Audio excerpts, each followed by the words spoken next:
देखिए मुस्लिमों का वोटिंग पैटर्न, वो विधानसभा जहां कभी नहीं जीता हिंदू, बदलती डेमोग्राफी की तस्वीर साफ, हिंदुओं को सीखना चाहिए सबक। 13 जुलाई 2024 को देश भर में हुए विधानसभा उपचुनावों के नतीजे आए। इसमें उत्तराखंड की 2 सीटें भी शामिल थी। एक सीट हरिद्वार जिले की मुस्लिम बहुल मंगलौर सीट थी, जबकि दूसरी चमोली सीट की बद्रीनाथ सीट थी। इन दोनों सीटों पर कांग्रेस ने जीत दर्ज की। इस जीत को राहुल गांधी की रणनीति का चमत्कार बनाकर प्रचारित किया जा रहा है। कांग्रेस इस बात का जश्न भी मना रही है, लेकिन क्या देवभूमि यानी उत्तराखंड को इसका जश्न मनाना चाहिए?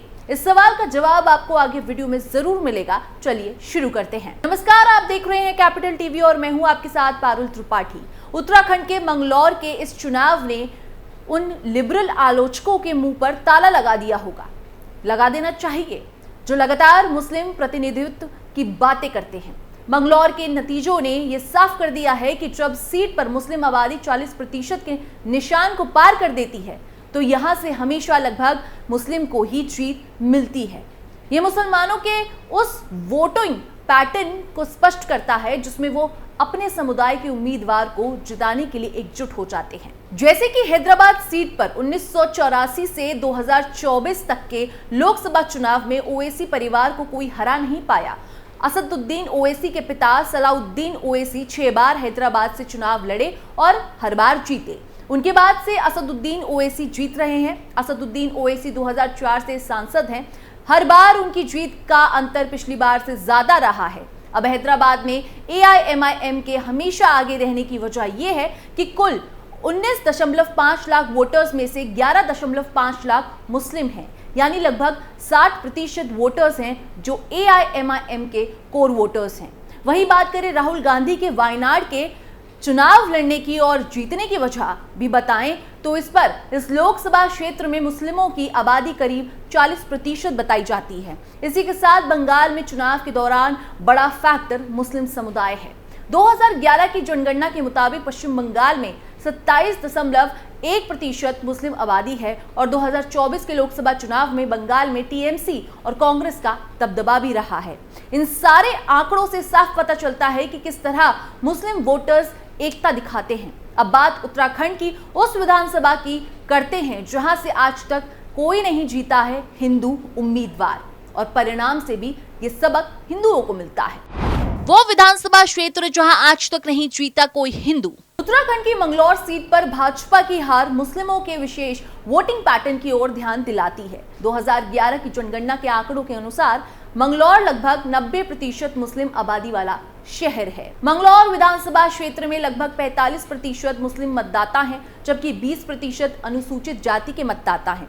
रिपोर्ट्स के अनुसार मंगलौर विधानसभा में 52,000 मुस्लिम, जबकि 18,000 दलित, 14,000 जाट और 8,000 गुज्जर मतदाता हैं। ये सीट अक्टूबर 2023 में इसके BSP विधायक सरवत करीम अंसारी के निधन के बाद खाली हो गई थी। मंगलौर 10वीं शताब्दी की शुरुआत से ही अस्तित्व में रहा है। इसका नाम चौहान वंश के मंगल सिंह के नाम पर पड़ा था। उन्होंने यहाँ एक मंगल किला बनवाया था। अब ये एक मुस्लिम बहुल शहर है। हालिया उपचुनाव में इस सीट पर जीतने वाले कांग्रेस के काजी मोहम्मद निजामुद्दीन को 37.91% वोट मिले। वहीं दूसरे नंबर पर भाजपा के करतार सिंह भड़ाना रहे, उन्हें 37.4% वोट मिले। इस चुनाव में तीसरे नंबर पर BSP के ओबिदुर रहमान थे, उन्हें 23.4% वोट हासिल हुए। मंगलौर एक मुस्लिम बहुल सीट है, इसीलिए काजी मोहम्मद निजामुद्दीन का जीतना कोई विशेष आश्चर्य की बात नहीं है। हालांकि अगर यहां से सामने आए आंकड़ों पर नजर डाली जाए तो मुस्लिम समुदाय के मतदान पैटर्न के बारे में काफी दिलचस्प जानकारी सामने आती है। इसी के साथ यहाँ के वोट पैटर्न को भी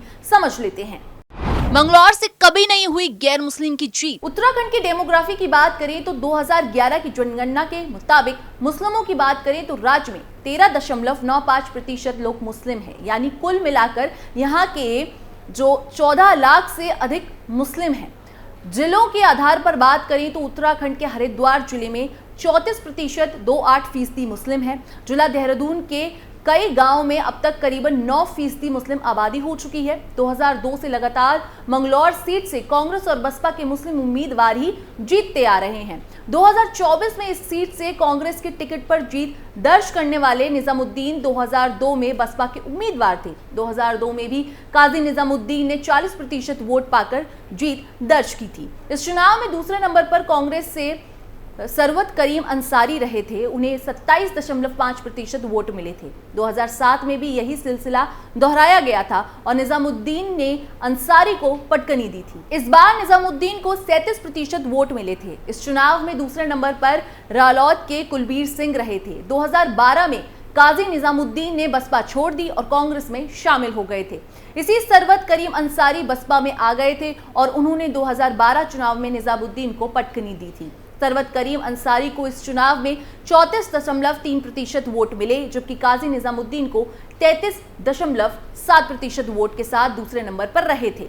2017 में काजी निजामुद्दीन ने अपनी जीत का सिलसिला जारी रखा। 2022 में सरवत करीम अंसारी ने जोरदार वापसी की और निजामुद्दीन को पटकनी दे दी, लेकिन 2023 में अंसारी का निधन हो गया और यह सीट खाली हो गई। इसके बाद हुए 2024 उपचुनाव में भाजपा ने यहां से करतार सिंह भड़ाना को, जबकि कांग्रेस ने निजामुद्दीन को उतारा। बसपा ने इस सीट से उबैदुर रहमान को टिकट दिया। इस चुनाव में निजामुद्दीन को 37.9%, जबकि भड़ाना को 37.4% वोट मिले। यानी कुल मिलाकर कहा जाए तो यहां से आज तक गैर मुस्लिम उम्मीदवार नहीं जीत पाया है। बीजेपी पर क्यों लगता है मुस्लिम उम्मीदवार नहीं उतारने का आरोप? लगातार इस बात पर प्रश्न उठते हैं कि भाजपा मुस्लिम उम्मीदवार क्यों नहीं देती। भाजपा ने 2012 में इस सीट से मुस्लिम उम्मीदवार को मौका दिया था, लेकिन तब उसकी बुरी गत हुई और मुस्लिमों ने ही अपने समाज के उम्मीदवार को वोट नहीं दिया।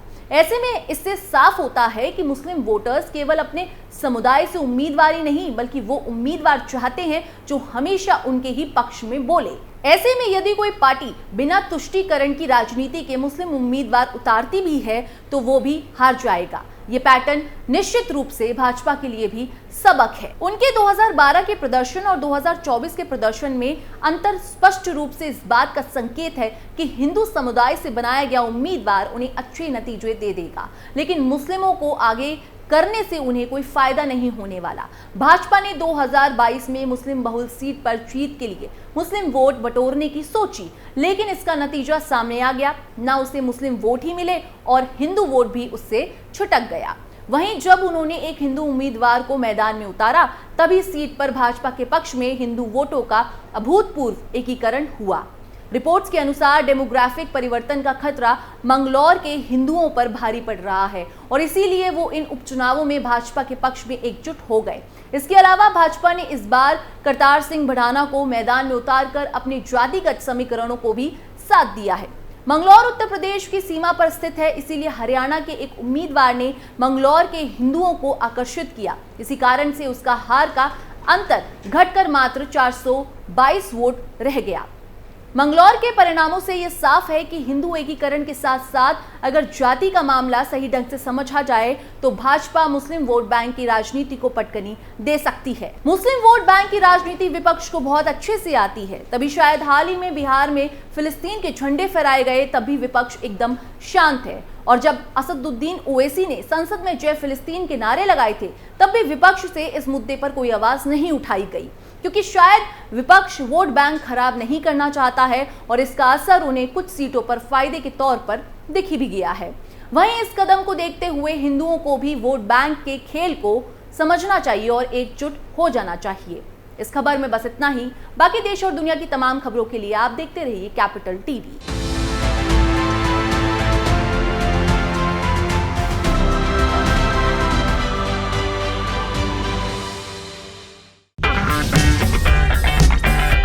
अगर आपको हमारा वीडियो पसंद आया हो तो इसे लाइक करें, हमारे चैनल को सब्सक्राइब करें और हाँ, बेल आइकन दबाना ना भूलें ताकि आप तक हमारे वीडियो की नोटिफिकेशन पहुंचती रहे। आप अपना सुझाव हमें कमेंट बॉक्स में दे सकते हैं। हमारे साथ जुड़ने के लिए शुक्रिया।